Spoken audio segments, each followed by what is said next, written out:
Assalamualaikum warahmatullahi wabarakatuh. Halo semuanya, gimana nih kabarnya? Perlu diingat ya, di masa new normal seperti saat ini, dimanapun kita berada tetap harus mematuhi protokol kesehatan. Oke, di podcast hari ini, saya, pengurus OSIS SMK SMTI Bandar Lampung, akan membahas tentang PPDB SMK SMTI Bandar Lampung tahun pelajaran 2021-2022. Sebelumnya, seperti kata pepatah, tak kenal maka tak sayang. Maka izinkan saya perkenalan diri terlebih dahulu. Perkenalkan, nama saya Gisora Putri dari kelas 11 Analisis Pengujian Laboratorium 1, pengurus OSIS SMK SMTI Bandar Lampung. Nah, hari ini kita kedatangan bintang tamu yang khusus nih, yang khusus bertanggung jawab untuk PPDB ini sendiri.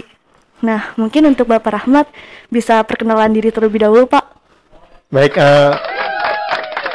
perkenalkan saya Rahmat Widodo. Saat ini saya adalah perwakilan dari Panitia Penerimaan Peserta Didik Baru tahun 2021-2022. Jadi ketua panitianya Pak Zayadi. Di sini saya selaku sekretaris dari Panitia PPDB.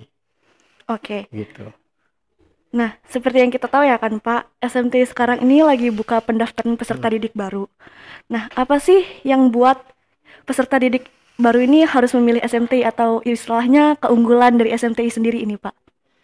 Ya, jadi SMTI ini atau Sekolah Menengah Teknologi Industri ya, nama lengkapnya itu SMK SMTI Bandar Lampung. Ini adalah satu-satunya SMTI yang ada di Lampung. Dan kalau kita lihat, jadi ada sedikit perbedaan antara SMK SMTI Bandar Lampung dengan SMK pada umumnya. Pertama, SMK SMTI Bandar Lampung ini dia berada di bawah naungan Kementerian Perindustrian. Ini yang membedakan dengan SMK pada umum yang kebanyakan adalah berada di bawah Kementerian Pendidikan dan Kebudayaan. Iya. Kemudian, yang kedua, sekolah yang ada di bawah Kementerian Perindustrian atau Kemenperin ini di Indonesia itu tidak banyak. Jadi di Sumatera ini hanya ada 3. Di Aceh itu SMTI Aceh, di Padang SMTI Padang dan Semak Padang, dan di Lampung ini satu-satunya SMK SMTI Bandar Lampung. Ada lagi yang juga perlu dicatat bahwa kita ini yang sering ditanyakan oleh orang tua terutama, tidak terikat zonasi. Jadi kita tidak terikat zonasi. Jadi dari manapun wilayah pendaftar itu berada, itu tetap bisa masuk ya Pak? Betul, bisa mendaftar di SMTI Bandar Lampung. Maupun dia dari luar kota, sekarang dari Kalimantan. Dari luar kota, dari luar provinsi boleh. Begitu. Nah, terus untuk masuk SMTI sendiri nih Pak, ada berapa jalur sih pendaftaran yang bisa dipilih? Ya, jadi untuk jalur pendaftaran kita ada 2 jalur di SMTI ini. Pertama ada yang namanya jalur prestasi atau seleksi rapor. Yang kedua jalur seleksi atau jalur tes begitu. Jadi jalur seleksi prestasi atau seleksi rapor, dan yang kedua adalah jalur tes. Nah, untuk jalur prestasi atau seleksi rapor ini sudah dibuka sejak 15 Maret. 15 Maret sampai nanti 9 April itu sudah dibuka pendaftaran secara online. Kalau yang jalur tes itu sudah dibuka. Oh ya, saya ralat ya, maaf ya. Jadi untuk yang jalur tes ini sudah dibuka sejak 22 Februari, 22 Februari. Jalur prestasi sudah dibuka 22 Februari, nanti berakhir tanggal 9 April. Kemudian yang jalur tes ini yang 15 Maret, nanti berakhir tanggal 28 Mei. Begitu. Lumayan juga ya, Pak. Iya. Terus kan tadi Bapak bilang untuk jalur prestasi itu dari nilai rapot. Nah, kira-kira standar nilai rapotnya itu buat jalur prestasi itu gimana? Apakah dia harus 10 besar atau 5 besar? Ya, jadi kita membuat rank yang cukup longgar di sini. Pertama yang dinilai nanti adalah untuk nilai matematika, kemudian IPA, bahasa Inggris. Itu terutama yang nanti akan dinilai. Kemudian standar minimal nilainya adalah minimal dia tuntas. Jadi gitu. Jadi minimal dia tuntas. Kemudian kalau memang nanti dia adalah masuk 10 besar dan artinya dinilai berprestasi di kelas itu nanti siswa bisa menyertakan surat keterangan dia mungkin ranking, karena kalau di rapor sekarang kan Cuma batas nilai Iya, doang. tidak ada rankingnya. Nah, kalau dia memang ranking, itu boleh menyertakan surat keterangan ranking dari sekolah, begitu. Oke. Terus juga apakah bisa ngelampirin semisal dia prestasi Tuh. ikut lomba tapi bukan tentang akademik kayak dia cuma tari atau basket gitu, Pak. Sangat boleh, sangat boleh. Jadi selain nilai raport, kemudian kalau memang dia ranking boleh disertakan keterangan ranking. Kemudian kita juga membuka peluang untuk anak-anak yang memang memiliki prestasi di bidang non akademik. Mungkin dia bisa jadi akademik misalkan olimpiade atau Iya. mungkin dia juga dalam bidang-bidang seni, olahraga itu sangat terbuka lebar. Jadi silakan nanti karena nanti kalau siswa itu pendaftar itu membuka webnya, nanti akan ada menu di mana dia mengisikan nilai rapor, kemudian dia mengupload rapornya, dan dia juga bisa mengupload dokumen-dokumen bukti prestasi dia, entah surat keterangan, entah itu sertifikat dan sejenisnya. Begitu. Iya. Terus juga ada nggak sih Pak kayak ketentuan tinggi atau dari kondisi fisik ibaratnya? Secara umum kita tidak memberi batasan yang sangat ketat, itu tidak. Jadi selama siswa itu bisa mengikuti pembelajaran di SMT secara baik, itu kita welcome begitu. Oke. Terus persyaratan apa aja sih Pak yang harus dipenuhi dari masing-masing jalur? Yang tadi jalur kan ada dua jalur, ada jalur prestasi dengan jalur tes. Nah, kira-kira persyaratan apa aja yang harus dipenuhi dari dua jalur ini?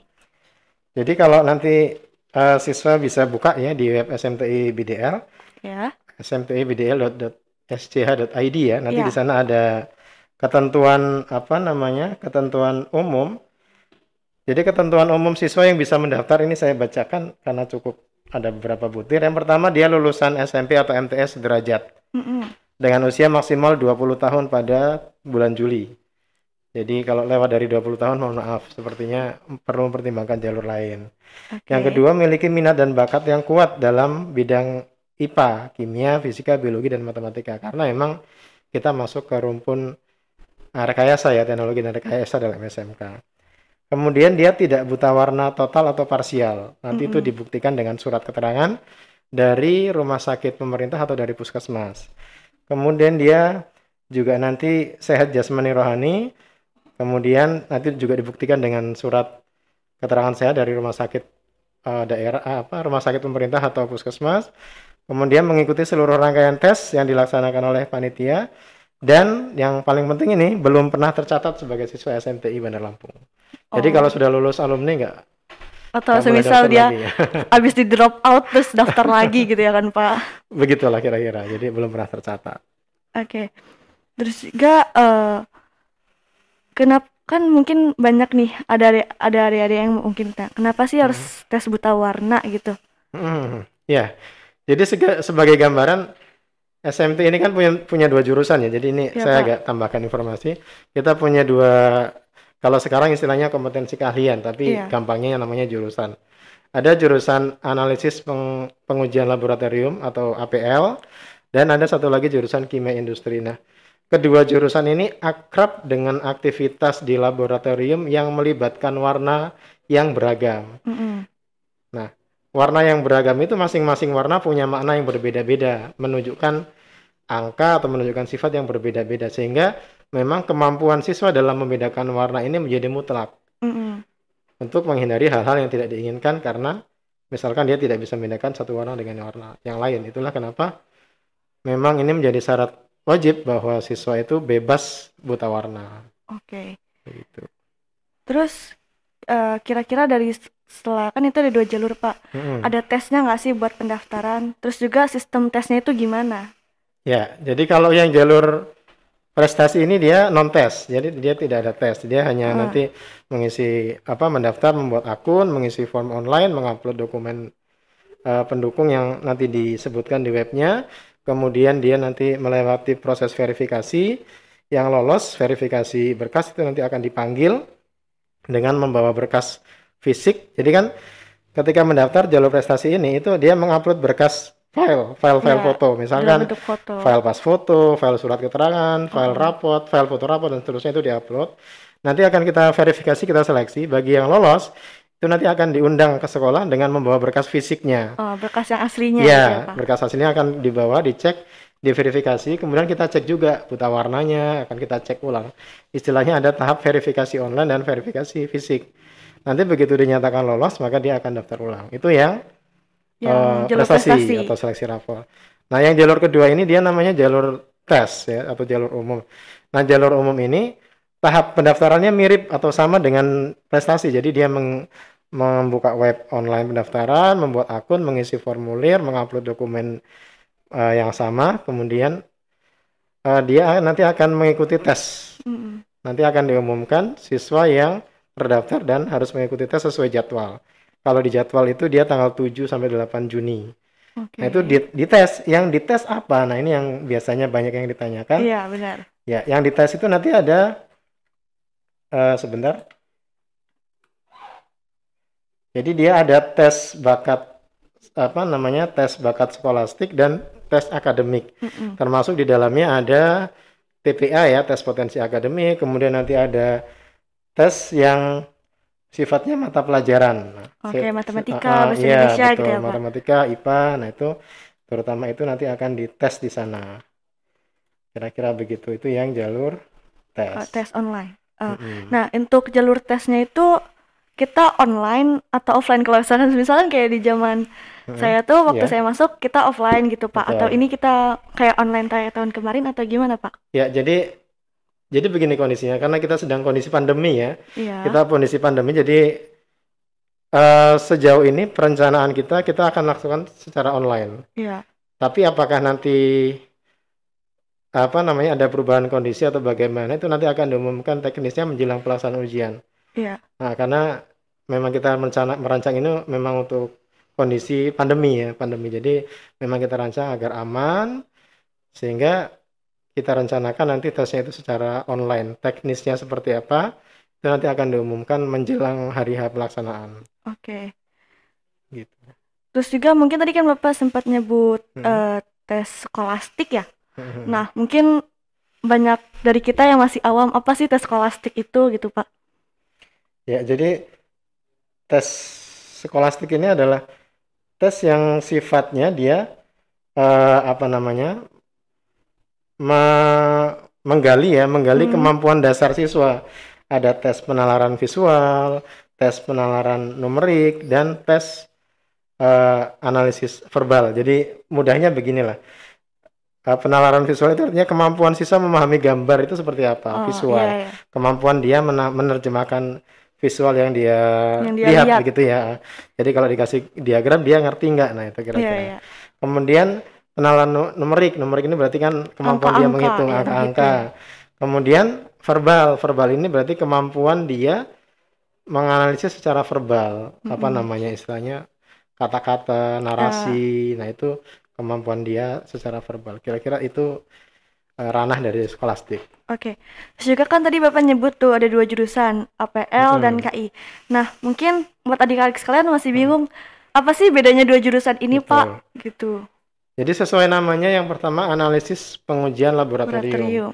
Ini dia memang banyak berkutat atau banyak istilahnya belajar begitu ya, untuk kemampuan menganalisis suatu objek terutama kimiawi itu di lab, sehingga ya mudahnya ini dia banyak menggunakan bahan-bahan kimia yang itu memang tujuannya untuk menganalisis sesuatu begitu. Misalkan ini contoh gampangnya ya, misalkan nanti siswa bisa nih menganalisis air minum nih. Air minum ini kadar besinya sudah memenuhi standar kesehatan Depkes atau WHO belum? Nah, itu nanti bisa dicek oleh anak-anak APL ini. Atau misalkan dia menguji limbah. Nah, limbah di sekitar rumah dia bisa diambil. Nah, ini limbah ini mengandung apa saja. Nah, ini adalah salah satu contoh yang nanti akan dipelajari oleh anak-anak dari kompetensi keahlian APL.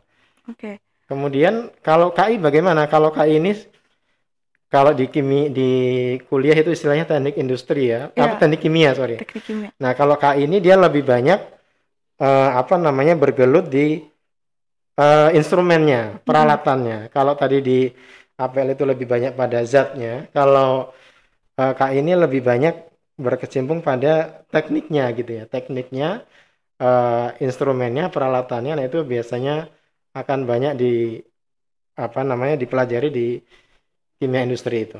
Ya, jadi apa istilah gampangnya kalau yang apel tuh pokoknya di bagian labnya gitu ya Pak. Kalau Kalau KI KI itu itu di yang di pabriknya. lapangan pabriknya. Nah, gitu kira-kira begitu.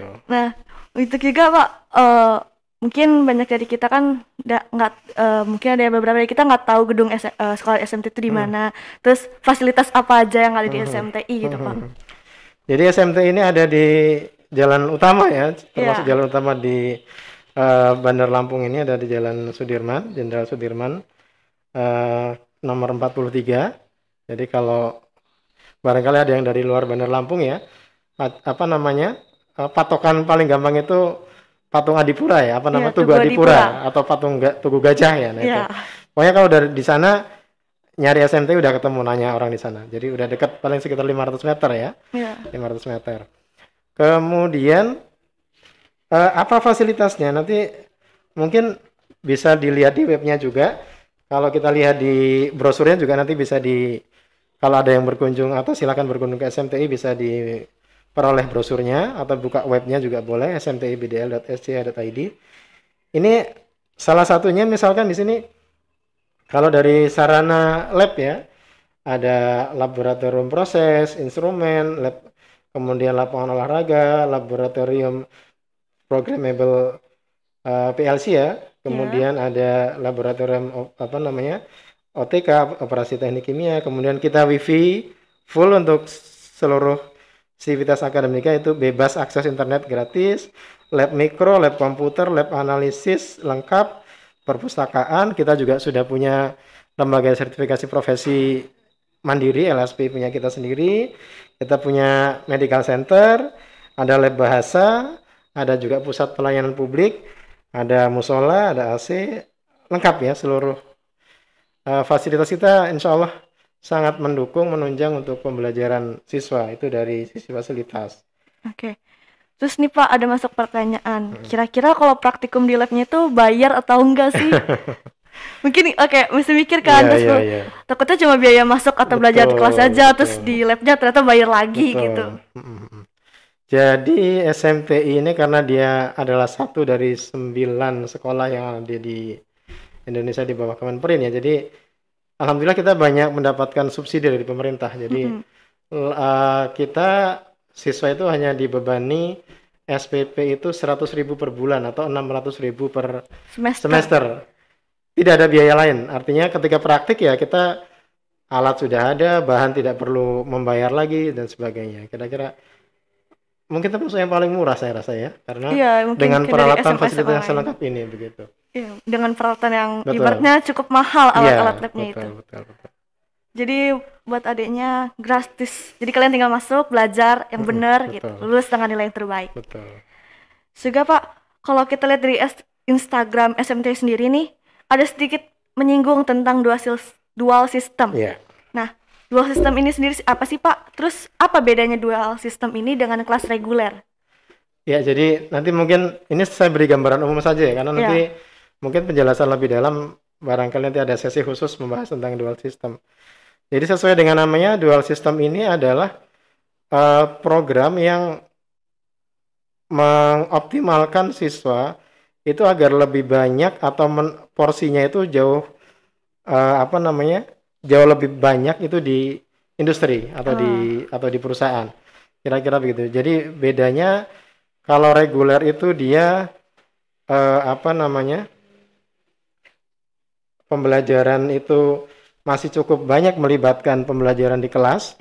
Nanti kalau dual system ini ada ekstra pembelajaran mereka dilakukan di industri, dan ini porsinya lebih banyak dia di industri dibanding dengan siswa yang di kelas reguler. Kurang lebih gambaran umumnya begitu. Nah, mungkin ada juga nih Pak, ada nanya, setelah lulus dari SMT ini, dari masing-masing jurusan itu kita dapat peluang kerja sebagai apa ya Pak? Kan sebenarnya dari APL terus nanti tuh jadi apa gitu? KI jadi apa?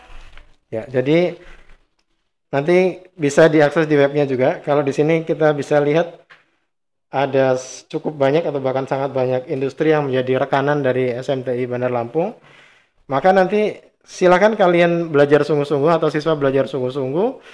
Kemudian begitu tamat, industri ini sudah siap menampung, gitu ya. Siap menampung, tentu dengan kualifikasi sesuai dengan bidangnya masing-masing. Kalau dia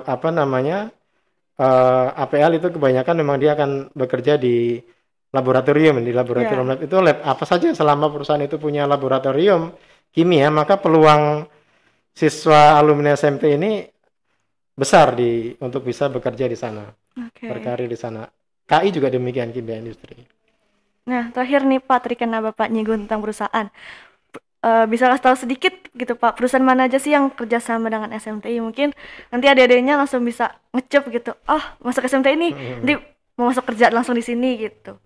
Ya, kalau kita lihat di brosur ini nanti bisa juga, ini mulai dari Garuda Food, Java, kemudian ada GMP ya, Aqua, Wongkoko. Nah, bahkan beberapa kita juga sempat ada siswa yang kita juga sempat menjalin kerjasama dengan beberapa BUMN, misalkan di sini PTPN ya, kemudian Sukovindo, nah kemudian ada juga di sini PT PLN Persero dan turunannya. Nah itu sangat banyak ya, Bukit Asam juga demikian. Jadi peluang untuk kita bekerja sama, kemudian karena kita sudah bekerja sama, itu berakibat atau manfaatnya adalah peluang untuk alumni dari SMT mendapatkan penyaluran untuk bekerja di perusahaan itu menjadi jauh lebih besar karena memang kita sudah menjalin kerjasama dengan perusahaan-perusahaan tersebut. Jadi jangan takut gitu ya Pak buat masuk SMTI. Kita juga banyak kerjasama dengan perusahaan besar lah istilahnya. Betul. Nggak kerasa juga mungkin buat teman-teman, waktu udah jalan cukup lama. Mungkin pembahasan kita cukup sampai di sini ya Pak. Terus buat adik-adik semua yang mau masuk SMTI, jangan ragu buat daftar ke SMTI, karena manfaat sekolah di sini tuh banyak banget. Terus juga kalian juga bakal punya pengalaman yang lebih banyak gitu.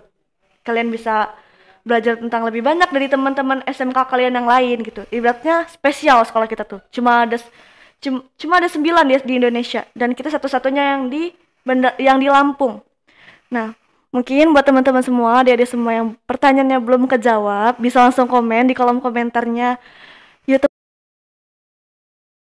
Terus juga jangan lupa juga di like, share, and subscribe, oke?